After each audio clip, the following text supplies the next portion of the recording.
Welcome back to Virginia This Morning. Whether you're looking to eat healthier or want to try adding fresh fish to your diet this year, our next guest has a cookbook chock full of delicious and easy to make recipes you can try out at home. In this segment, we'll flip to page 132. In 2008, our next guest was named World's Most Sustainable Seafood Entrepreneur.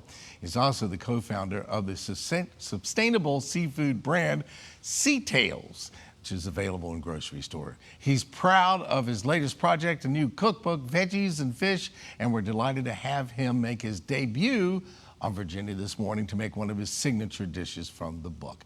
We welcome Bart van Olphen to our live show. Bart, good to see you.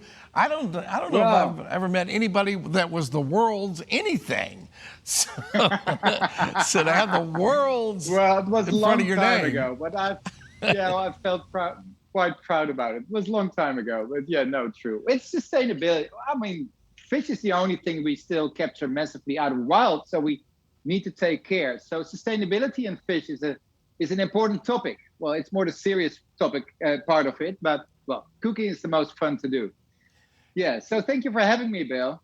All right, you're going to make tuna, and I bought some tuna recently, and when I saw how much it cost, I'm like, I should frame this and put it on the wall. So I let somebody else who knew a little bit more than me cook it, because at that price, I wasn't going to mess it up. But it is so good. It is so fantastic.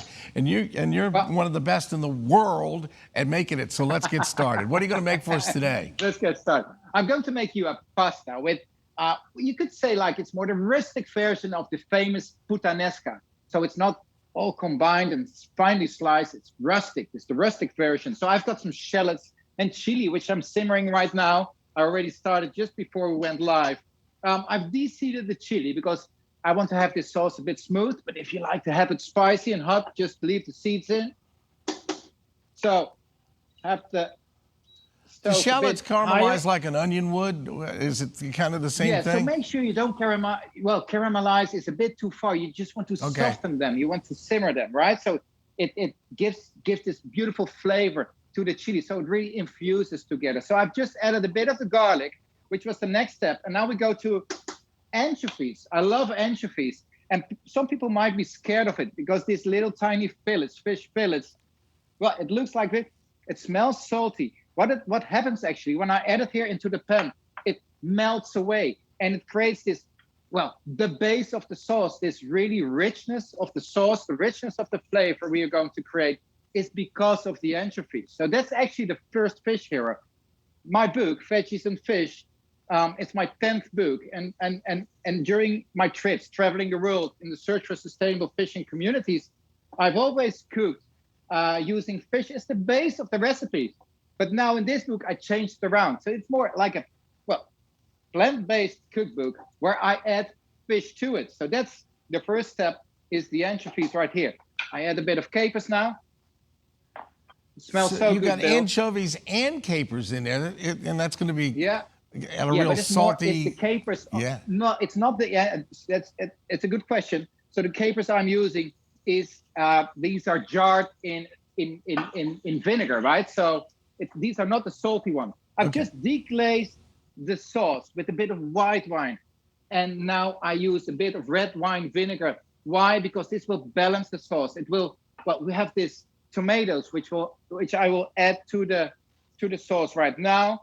I balance it a bit with the red wine vinegar against the sweetness of the tomatoes. So it becomes really, really nice. So I added tomatoes, and now I swap pans, Bill, because I have prepped this sauce already before we went live. And here you see these beautiful colors. I have cooked this sauce for 10 minutes. Yeah. And now I come to the subject of tuna, because you were just explaining the tuna you just bought. But I believe if you bought it at that very high price, it must have been fresh tuna. What I like is canned tuna too. It's affordable. It's cooked already for you. It's delicious. It's nutritious. It's healthy and so easy to use. So I just added tuna now to the sauce. So this is the second seafood, the second fish hero, which I add to the veggies. Beautiful. So we have the tuna, we have the tomato sauce, And all these flavors come together now. It's delicious. I add some basil leaves. Might chop them roughly. So when you put in the basil, do you leave those in there the whole time, or do they come out at some point? No, we are about to finish the dish. So we have cooked the sauce for like 10 minutes. And then after cooking the sauce, we add the tuna. The tuna is cooked for you already in the tin. And that's the great thing about tinned fish. It's a great way also to consume fish to the future, because we're not forced to fish that fish only during the season. We can preserve it in a can. You can eat it anytime you like. Good. So the tuna is cooked. We just warm it up. We heat it up. So now the pasta. What I'm using is a bit of a curly pasta, right? A gravy pasta, because the gravy pasta absorbs, sucks the sauce in. So what I do here is add the pasta with a bit of the starch, because that gives the texture and the good flavor to the dish.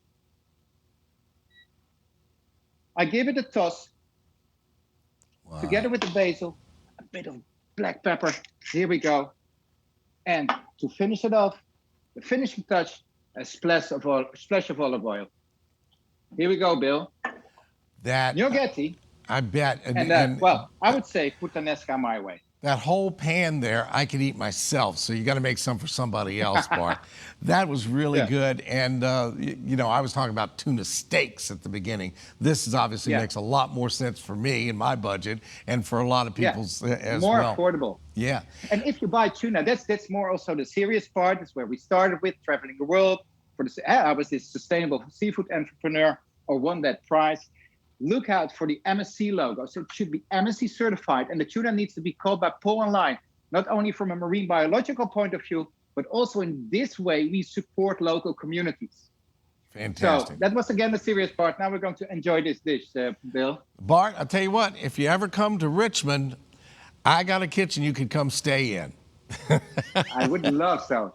All right. That's the deal, Bill. It was great talking to you, Bart, and we wish you all the best. For more information on Bart's new cookbook, Veggies and Fish, we'll post a link on our show website later today at WTVR.com/VTM. And that's where we will find that fantastic recipe later today.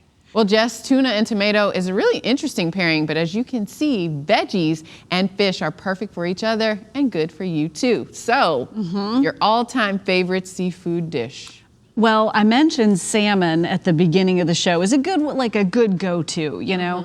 A friend of mine, and we were pretty young, so like it was a fancy dinner. A friend of mine made this dinner, and I think it was like a salmon fillet, and then had this, I'm going to call it a paste, which is not sophisticated enough, but it was some sort of delicious topping, crusted like pistachio. Ooh. I think it was pistachio and pesto, and maybe something held it together. My mouth's watering just talking about it. Those are all my favorite things. And then that was baked.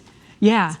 So it got like, it was kind of, oh man, was that good. So okay, we've got to recreate that. I'm sure we can. I might take a few tries, but we'll figure it out. It's not page 132. That's tomatoes and tuna. But, you know, I was telling you, I had this crazy fish story from a trip that I'd taken. We were in Costa Rica, and it was this eco trip. It was awesome, but unexpected. Dinner was served one evening, and it was that time when they put the whole thing right in front of you. Ooh. I was so hungry, and then this fish was sort of like looking at me.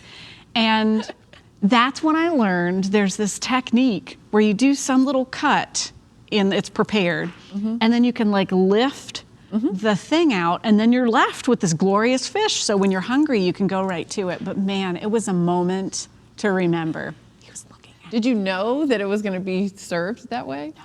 Oh, no. So it was all the more exciting.